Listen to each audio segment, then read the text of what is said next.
The premise of the video "Hello Angry Christians" is entirely wrong.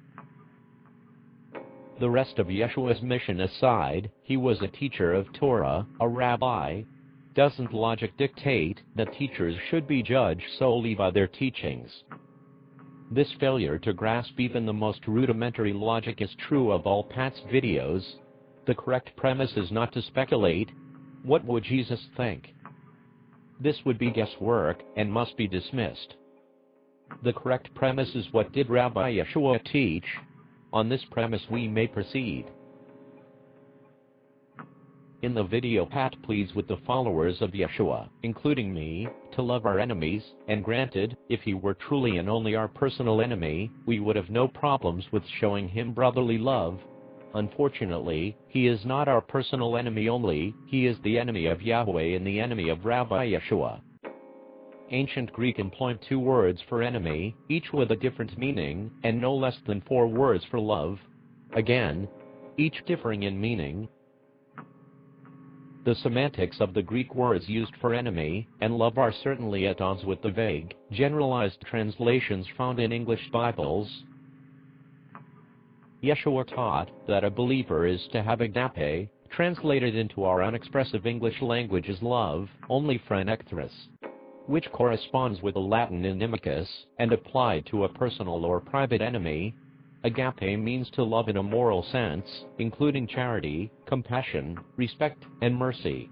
It is frequently used interchangeably with philo, meaning brotherly love. Yeshua did not command his followers to have agape for a polemius, which corresponds with the Latin hostis, and applied to a public, non-personal enemy. For dealing with the emergence of a polemius, Yeshua issued the command to obtain weaponry. Furthermore, he gave the instruction that it is better for a man to have a millstone tied around his neck and be drowned in the sea, rather than be permitted to cause his followers to sin. Contextually, love your enemy is not applicable to anyone outside of the Israelite faith and nation. Yeshua never said to do this universally, stating that he had come only for the lost sheep of Israel.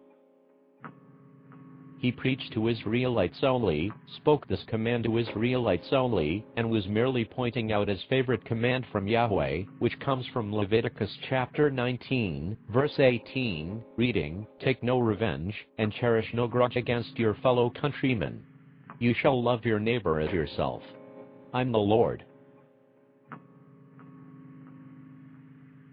To those of us with some theological schooling, no agenda and no denominational bias, Yeshua's message of love by enemy is clearly intended to elaborate on the meaning and context of Leviticus chapter 19, verse 18, and to rebuke a non-scriptural, Pharisaic teaching that it is permissible to hate our enemies regardless of their religious and national identity.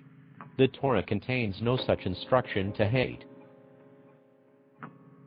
Yeshua reminds the members of his Israelite audience that they have a responsibility to love their neighbor, even if that neighbor is a personal enemy, providing that their act of wrong is minor and non-violent.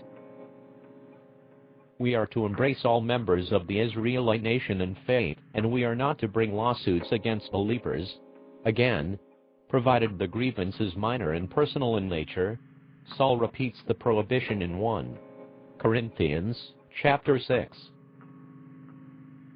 Yeshua repeats the Torah's command to love even an enemy who is a fellow Israelite immediately after giving an entire sermon aimed at combating the non-scriptural myths and practices prevalent in his day, Matthew chapter 5 providing the complete sermon.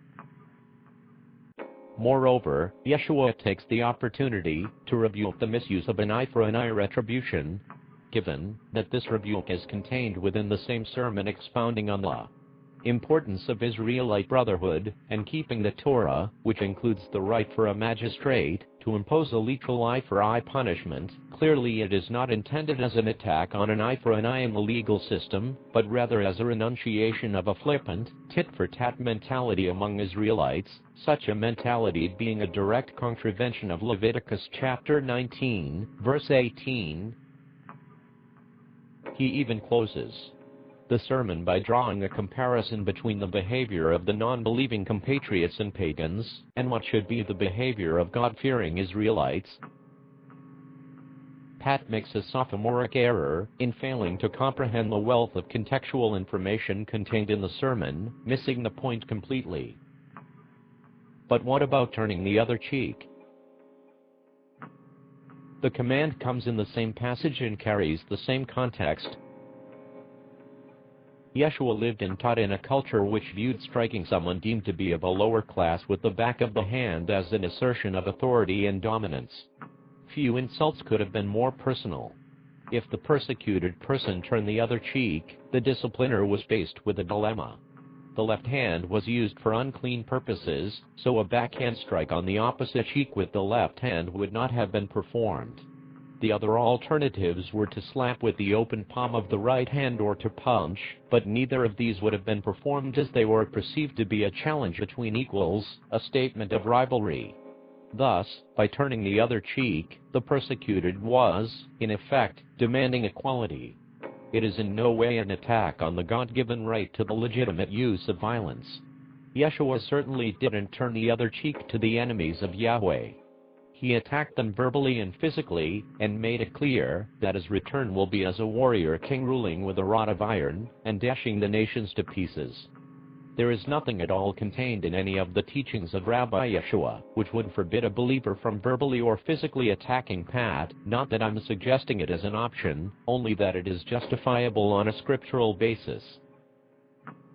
As Pat is neither part nor party to the Israelite faith and nation, he is, potentially, toast. I've been Elijah, and you've been welcome.